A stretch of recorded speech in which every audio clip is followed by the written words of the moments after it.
शुरू। आज हम लोग सॉलिड स्टेट पढ़ने वाले हैं। तो सॉलिड स्टेट में आज शुरुआत बेसिक कॉन्सेप्ट से ही होगा। जैसे मेटर के टाइप्स के बारे में जानना है, तो आप लोग 9th में भी पढ़ चुके हैं मेटर के बारे में। तो क्या मेटर है, वहाँ हम लोग पढ़े थे कि मेटर वह ऑब्जेक्ट होता है जिसमें वॉल्यूम भी हो और मास भी हो, कुछ स्पेस भी ऑक्युपाई करे, उसी को क्या बोलते हैं, मेटर बोलते हैं। लेकिन हम लोग यहाँ मेटर का डिफिनेशन नहीं जानेंगे, हम लोग जानेंगे कि मेटर के टाइप्स कितने होते हैं। हालांकि ये भी हम लोग को 9th में पढ़ना था। तो आप लोग जानते होंगे कि मेटर के 3 टाइप्स होते हैं, सॉलिड, लिक्विड और गैस। सॉलिड, लिक्विड और गैस। देखिए, लिक्विड के बारे में हम लोग को सॉल्यूशन चैप्टर में पढ़ना है, जो सेकेंड ईयर के फिजिकल में। गैस के बारे में हम लोग को गैसियस स्टेट ऑफ मैटर में पढ़ना है, जो फिजिकल के फर्स्ट ईयर में है।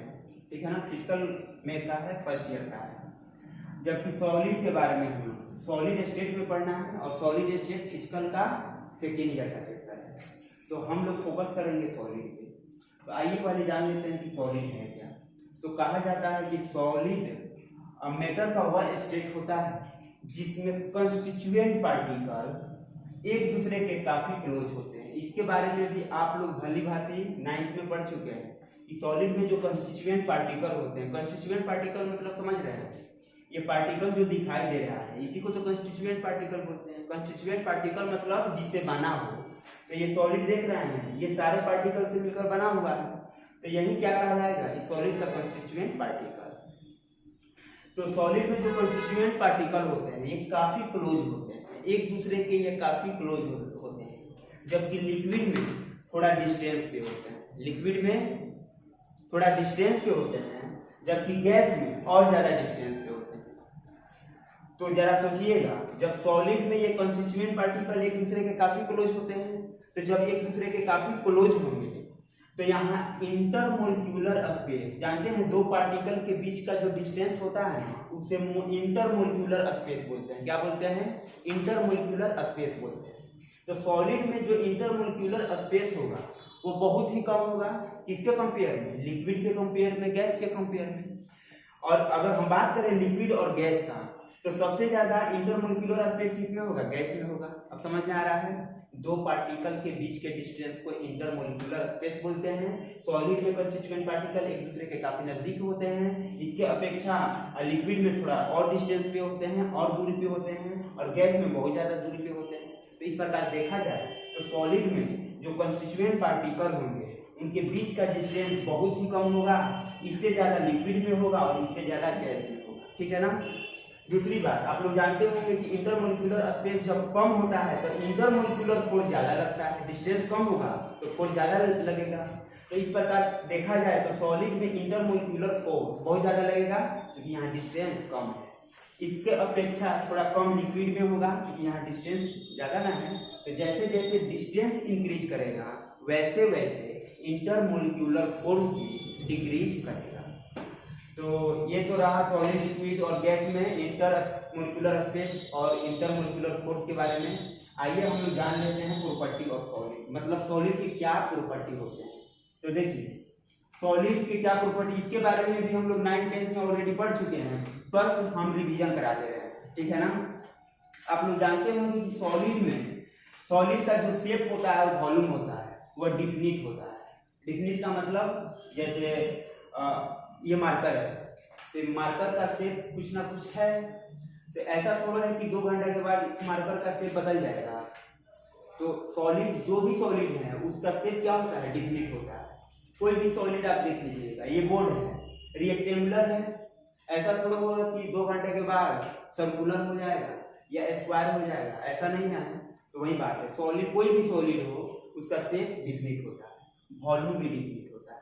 अगर हम इस मार्कर का अगर हम वॉल्यूम निकालें तो वॉल्यूम कैसे निकाला जाता है, लंबाई गुने चौड़ाई गुने ऊंचाई। तो इसका भी कुछ ना कुछ वॉल्यूम होगा। तो जो वॉल्यूम अभी है 2 घंटे के बाद या 4 घंटे के बाद या 2 दिन बाद यही वॉल्यूम रहेगा। ठीक है ना। तो इस प्रकार क्या देखा गया है कि सॉलिड में जो शेप होते हैं और वॉल्यूम होते हैं वह डिफिनिट होते हैं। दूसरी बात, सॉलिड में इंटरमोलिक्यूलर स्पेस लो होता है, मतलब कम होता है, जो ऑलरेडी हम समझा चुके हैं। ठीक है ना। It have high intermolecular force, जब इंटरमोलिक्यूलर स्पेस कम हो जाएगा तो इंटरमोलिक्यूलर फोर्स ज़्यादा हो जाएगा, जो ऑलरेडी हम समझा चुके हैं। चलिए नेक्स्ट पॉइंट है, it have high melting and boiling point. तो सॉलिड का मेल्टिंग एंड बॉइलिंग पॉइंट क्या होता है? सबसे हाई होता है। क्यों हाई होता है? सोचिए ना, इसमें जो पार्टिकल है एक दूसरे के काफी करीब है, एक दूसरे से बंधे हुए हैं, यहाँ इंटरमोलिक्यूलर फोर्स बहुत ज्यादा है। तो जब बहुत ज्यादा इंटरमोलिक्यूलर फोर्स होगा तो मेल्टिंग एंड बॉइलिंग पॉइंट भी तो हाई हो जाएगा। मेल्टिंग पॉइंट के बारे में जानते हैं, कहा जाता है मेल्टिंग पॉइंट वह टेम्परेचर होता है जिस टेम्परेचर को कोई सब्सटेंस मेल्ट होना स्टार्ट हो जाता है, और बॉइलिंग पॉइंट वह टेम्परेचर होता है जिस टेम्परेचर पे सब्सटेंस बॉयल होना स्टार्ट हो जाता है। चलिए नेक्स्ट है, it have low diffusion. It have low diffusion. तो लो डिफ्यूजन का मतलब क्या हुआ? डिफ्यूजन का मतलब होता है बहना। डिफ्यूजन का मतलब क्या होता है? बहना होता है।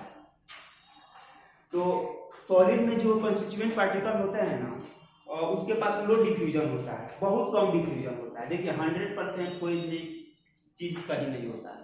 कोई कहे कि वो आदमी 100% ईमानदार है, ऐसा हो ही नहीं सकता है। कुछ ना कुछ बेईमानी की भी टेंडेंसी उसके पास होती है, ठीक है ना। तो किसी इंसान के पास अगर अच्छाई है तो कुछ बुराई नहीं होगी, ईमानदार है तो कुछ ना कुछ बेईमान तो होगा ही होगा। तो यही बात है।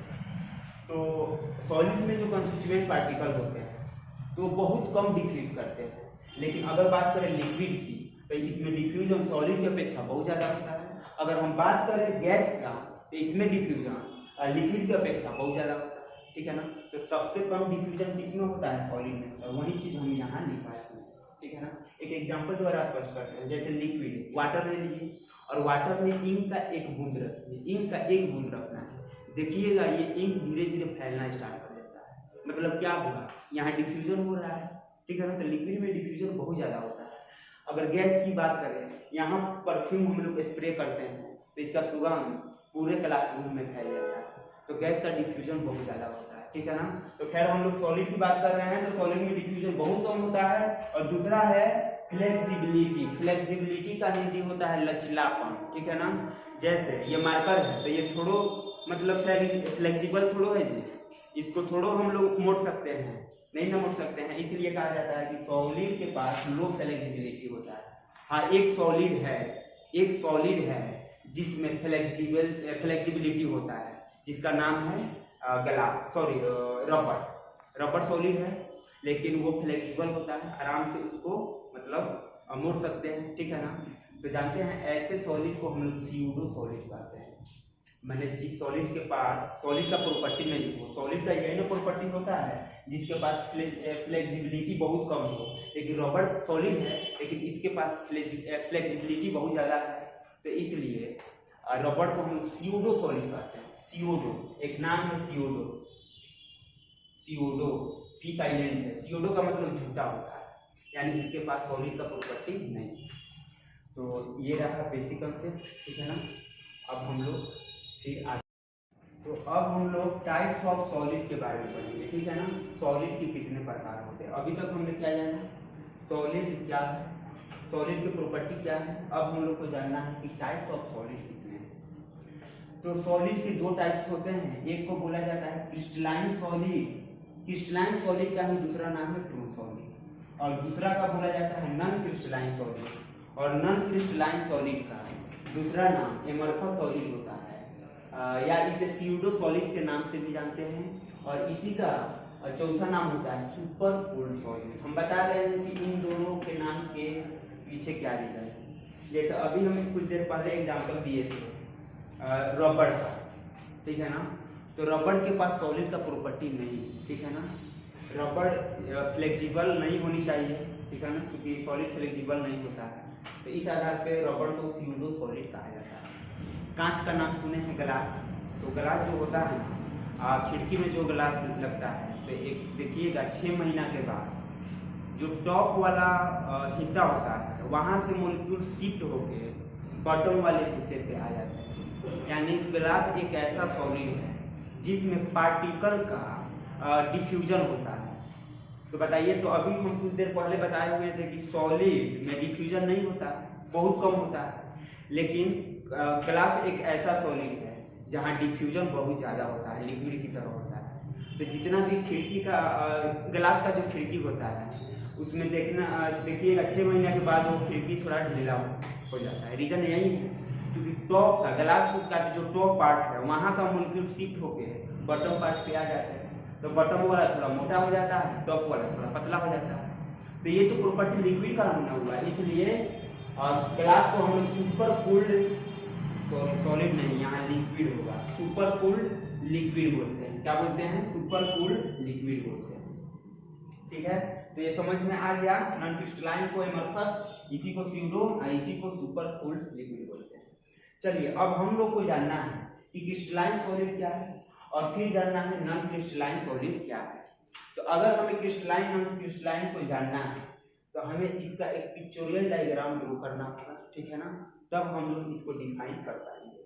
तो आइए हम लोग जानते हैं क्रिस्टलाइन सॉलिड के बारे में। देखिए, कहा जाता है क्रिस्टलाइन सॉलिड वह सॉलिड होता है जिसमें कंस्टिट्यूएंट पार्टिकल एक रेगुलर अरेंजमेंट में होते हैं, एक सिस्टम वाइज होते हैं। गौर कीजिएगा, यहाँ पे जितने भी कंस्टिट्यूएंट पार्टिकल है एक रेगुलर अरेंजमेंट में है कि नहीं? A B A B A B A B, एक रेगुलर पैटर्न का फॉलो हो रहा है, जबकि नॉन क्रिस्टलाइन में रेगुलर पैटर्न का फॉलो नहीं होता है। देखिए तो ए बी बी, जबकि ए होनी चाहिए, फिर ए आ गया, ए बी ए, मतलब यहाँ जितने भी कंस्टिट्यूएंट पार्टिकल हैं एक रेगुलर पैटर्न का फॉलो नहीं कर रहा है, एक रेगुलर अरेंजमेंट में नहीं है, जबकि क्रिस्टलाइनिक सॉलिड में जो कंस्टिट्यूएंट पार्टिकल होते हैं ये रेगुलर अरेंजमेंट में होते हैं। तो क्या हम लोग समझे? कोई पूछे क्रिस्टलाइनिक सॉलिड क्या है तो हम लोग बता सकते हैं कि क्रिस्टलाइनिक सॉलिड वह सॉलिड होता है जिसमें कंस्टिट्यूएंट पार्टिकल एक रेगुलर अरेंजमेंट में होते हैं, और नॉन क्रिस्टलाइनिक सॉलिड वह सॉलिड होते हैं जिसमें कंस्टिट्यूएंट पार्टिकल इरेगुलर अरेंजमेंट में होते हैं। तो ये हो गया इनका डेफिनेशन। तो देखिए, हम लोगों ने अभी क्रिस्टलाइन सॉलिड और एमरफस सॉलिड के पिक्चोरियल डायग्राम के बारे में देखा कि कैसे इसमें कंस्टिट्यूएंट पार्टिकल एक दूसरे से बॉन्डेड होते हैं, बंधे हुए होते हैं, किस प्रकार के अरेंजमेंट में होते हैं। तो अब हमें डिफिनीशन लिख लेना है, जो हम लोग समझे थे वही लिख लेना है। तो क्रिस्टलाइनिक सॉलिड क्या है? वैसे सॉलिड है जिसमें कंस्टिट्यूएंट पार्टिकल एक रेगुलर अरेंजमेंट में होते हैं, उसी को क्या बोलते हैं? क्रिस्टलाइनिक सॉलिड बोलते हैं। लगभग जितने भी आयनिक कंपाउंड होते हैं सभी के सभी क्रिस्टलाइनिक सॉलिड होते हैं, जैसे Zn, NaCl, MgCl2, ये सारे के सारे क्या है? क्रिस्टलाइनिक सॉलिड होते हैं। जितने भी आयनिक कंपाउंड होते हैं सारे के सारे क्रिस्टलाइनिक सॉलिड होते हैं। एमरफस सॉलिड तो सब समझा चुके हैं।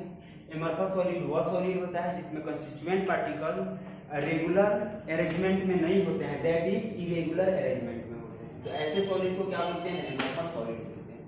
इसका एग्जांपल बहुत इंपॉर्टेंट है और यहाँ से क्वेश्चन डायरेक्ट बिहार बोर्ड में या सीबीएसई में पूछता है। तो याद कर लीजिएगा, ग्लास हो गया, क्वार्ट्ज हो गया, रबर हो गया और पॉलीमर हो गया, ये सारे के सारे क्या होते हैं? एमरफस सॉलिड होते हैं। तो दूसरी बात हम ये बता दें, पूरे सॉलिड स्टेट में हम लोग को क्रिस्टलाइनिक सॉलिड के बारे में पढ़ना है। पूरे सॉलिड स्टेट में हम लोग किसके बारे में स्टडी करना है? क्रिस्टलाइनिक सॉलिड के बारे में पढ़ना है। तो नेक्स्ट क्लास में हम लोग और इसके आगे बढ़ेंगे। आज का क्लास यहीं तक।